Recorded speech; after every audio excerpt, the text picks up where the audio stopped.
ایک بھائی نے پوچھا تھا کہ کیا غیر مسلم کو قربانی کا گوشت دینا جائز ہے یا نہیں، اور ان سے گوشت وصول کرنا؟ دیکھیں، ان سے وصول کرنا تو بالکل شرعاً جائز نہیں ہے، کیونکہ غیر مسلم جو ہے وہ جانور کو غلط طریقے سے ذبح کریں گے، ذبح شرعی نہیں پایا جائے گا، اس لیے ان کا گوشت تو نہیں لے سکتے۔ اپنا گوشت، قربانی کا گوشت دینا شرعاً جائز تو ہے، اگر بہت ہی زیادہ کوئی غریب ہے آپ کے علاقے میں، کافر ہے، بہت ہی غریب ہے، تنگ دست ہے، تو اس کو آپ بالکل دے سکتے ہیں۔ لیکن اگر ایسا نہیں ہے، نارمل ہے، تو خالی مروت میں اور بس پیار محبت بڑھانے کے لیے دینا یہ مناسب نہیں ہے، یہ مسلمان بھائی بہنوں کے تک پہنچنا چاہیے۔ ایسے لوگ، خاص طور پہ سفید پوش لوگ، جو پورا سال بیچارے گوشت بہت ہی مشکل ہے کہ وہ کھا سکیں، اور پھر قربانی کے ایام میں بھی وہ کسی کے پاس نہیں جاتے، کسی سے مانگتے نہیں ہیں، تو ہم سمجھتے ہیں ان کا گزارا بہت اچھا ہو رہا ہے۔ تو ایسے لوگوں کو ہمیں اپنی نظر میں رکھنا چاہیے، محلے میں ہیں آپ کے، کہیں پر بھی ہیں، تو ان کو دیں، یہ سب سے بہترین ہے۔ کہ ذبیحہ کی کوئی بھی چیز جانور کی بطور اجرت نہیں دے سکتے، گوشت بھی، ہاں گوشت بھی نہیں دے سکتے، کھال بھی نہیں دے سکتے۔ اگر قصائی کہتا ہے 5000 بنتے ہیں، مجھے کھال دو اور 2500 روپے دے دو، جائز نہیں ہے۔ اچھا، ہاں، ذبیحہ کی کوئی چیز بطور اجرت نہیں دے سکتے۔ گوشت تو وہ لے کے جاتا ہے، وہ ویسے اضافی لے جائے گا، تھوڑا سا دے دینا ایک الگ بات ہے، لیکن اس کو بطور اجرت مقرر کرے، ٹھیک ہے، یعنی اجرت کے اندر وہ شامل نہیں کیا جا کہ سکتا۔ 5000 لوں گا اور ساتھ میں 2 کلو گوشت بھی لے کے جاؤں گا، یا یہ لے کے جاؤں گا، یہ شرعاً جائز نہیں ہوگا۔ ٹھیک، کچھ بھی ذبیحہ کی کوئی چیز بطور سیری پائے تو اکثر لے کر جاتے ہیں۔ دیکھیں، وہ ایک ہوتا ہے کہ خود مالک کہتا ہے چلو میں اجازت دیتا ہوں، اپنی خوشی سے لے جاؤ، ایک ہے بطور اجرت اس کو مقرر کرنا، طے نہیں کر سکتے، کرے گا تو یہ جائز نہیں ہے، اس کو منع کر دیں۔ یہ بچے نے پوچھا ہے کہ عید الاضحیٰ جو ہے، اس عید الاضحیٰ کے دن ہمارے ہاں 5:45 پہ فجر ختم ہو رہی ہے اور 6:05 پہ عید کی نماز رکھی ہے، کیا یہ صحیح ہے؟ تو اگر 20 منٹ کا وقفہ درمیان میں دے دیتے ہیں، جیسے فجر کا وقت ختم ہو رہا ہے اس کے 20 منٹ بعد آپ عید کی نماز کرنا چاہیں، بالکل کر سکتے ہیں، بلا کراہت جائز، اور اس لیے کر دیتے ہیں تاکہ لوگوں نے قربانی کرنی ہوتی، جلدی جا کے کر لیں، تو یہ بالکل صحیح ہے۔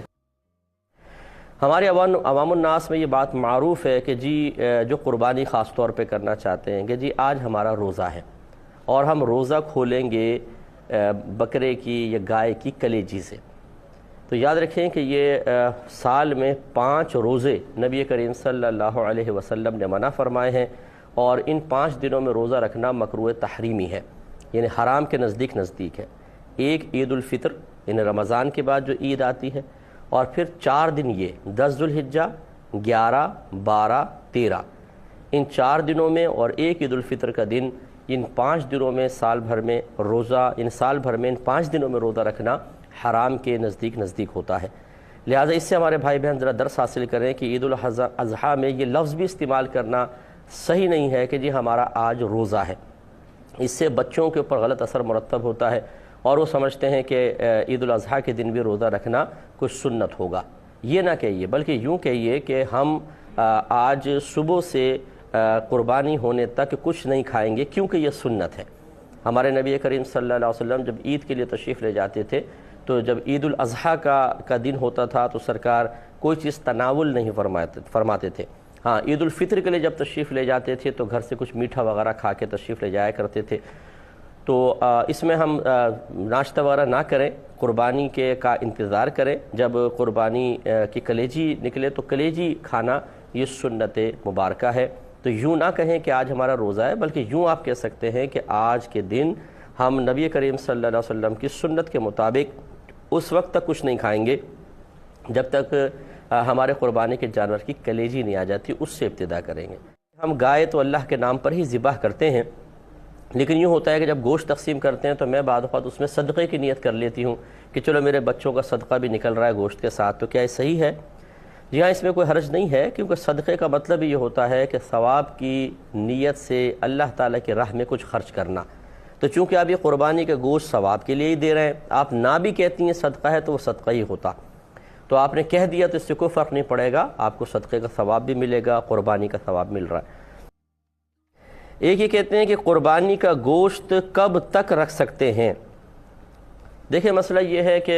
اس میں کوئی لمیٹیشن نہیں ہے۔ عرب لوگ جو تھے وہ یہ جو ایام آتے تھے قربانی کے، اس میں گوشت کو سکھا لیا کرتے تھے دھوپ میں، اور سال بھر تک کھاتے رہتے تھے۔ تو اس میں کوئی حرج نہیں ہے کہ اگر کوئی محفوظ طریقہ گوشت کو رکھنے کا آپ کے پاس ہے تو جتنے عرصے تک آپ کھائیں۔ پہلے ایسا تھا جب شروع اسلام تھا، یعنی ہجرت کر کے آئے تھے، تو نبی کریم صلی اللہ علیہ وسلم نے صحابہ سے فرمایا کہ کوئی بھی قربانی کے گوشت جمع نہ رکھے، سب تقسیم کرو، تو تقسیم کر دیا کرتے تھے۔ پھر سرکار نے کچھ سالوں بعد فرمایا کہ پہلے میں نے تمہیں گوشت تقسیم کرنے کا حکم دیا تھا، لیکن اب میں تمہیں اجازت دیتا ہوں کہ تم گوشت اپنے پاس رکھ سکتے ہو۔ تو چونکہ اس میں کوئی کیونکہ پھر لوگ آسودہ حال ہو گئے تھے ماشاءاللہ، اور سب خود قربانیاں کرنے لگ گئے تھے، تو اس لیے سرکار نے پھر گوشت کے رکھنے کی اجازت مرحمت فرمائی۔ تو اب شریعت نے گویا کہ کوئی پابندی نہیں لگائی ہے، آپ رکھنا چاہیں کتنے عرصے تک، جتنے عرصے تک رکھنا چاہیں رکھ سکتے ہیں، بشرطے کہ جیسے میں نے کہا کہ وہ گوشت خراب نہ ہو،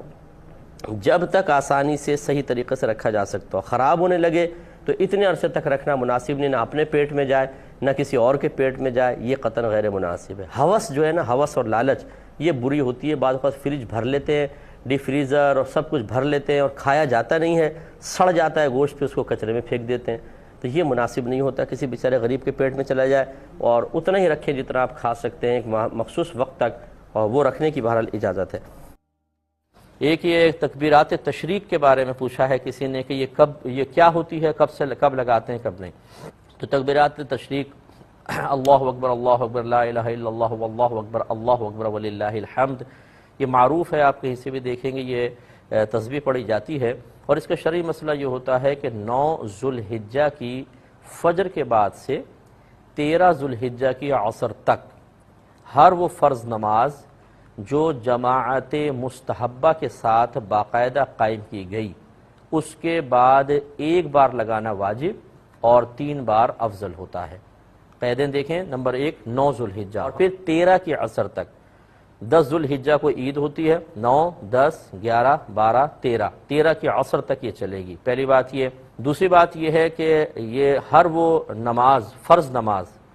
فرض نماز کی قید سے پتہ چلا کہ وطر کے بعد، نوافل کے بعد یہ، یا سنن کے بعد یہ تکبیر نہیں لگتی ہے، جمعے کے بعد لگے گی کیونکہ ہے۔ اگر وہ کوئی عید کی نماز کے بعد بھی لگانا چاہے تو کوئی حرج نہیں کہ وہ واجب نماز ہے، لیکن لگا لے کوئی حرج نہیں، ویسے فرض نماز کے بعد کی قید ہوتی ہے۔ دوسرا یہ کہ ہر وہ نماز جو جماعت مستحبہ کے ساتھ ادا ہوئی، جماعت کے ساتھ ہونے کی قید سے پتہ چلا کہ اگر آپ اکیلے نماز پڑھ رہے ہیں تو منفرد پر یہ تکبیر واجب نہیں ہوتی، لیکن اگر وہ لگا لے تو کوئی حرج بھی نہیں ہے۔ اور اس کے بعد وہ جماعت جو مستحب طور پہ قائم ہوئی، جماعت مستحبہ اسے کہتے ہیں جو باقاعدہ مقرر شدہ امام قائم کرتا ہے۔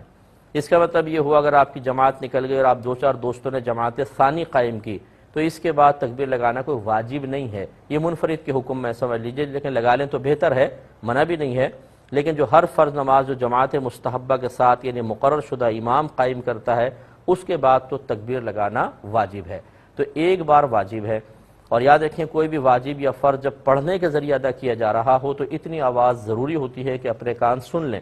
تو یہ بلند آواز سے تھوڑا سا کریں، 1 دفعہ واجب اور 3 دفعہ سنت۔ اس میں مرد کی بھی قید ہے، خواتین پہ یہ واجب نہیں ہوتی۔ بعض نے مقیم کی قید لگائی ہے، مسافر پہ واجب نہیں ہے، لیکن مسافر بھی تکبیر لگا لے تو بہت ہی اچھی بات ہے۔ امید ہے کہ آپ مسائل سمجھے ہوں گے۔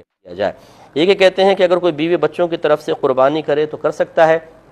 دیکھیں نابالغوں کی طرف سے کرنا چاہے تو اجازت بھی درکار نہیں، لیکن بیوی کی طرف سے اور بالغ بچوں کی طرف سے کرنا چاہتا ہے تو ان سے اجازت لے لے، پھر ان کی طرف سے بالکل قربانی کر سکتا ہے۔ باہر سے ہوا کہ ہم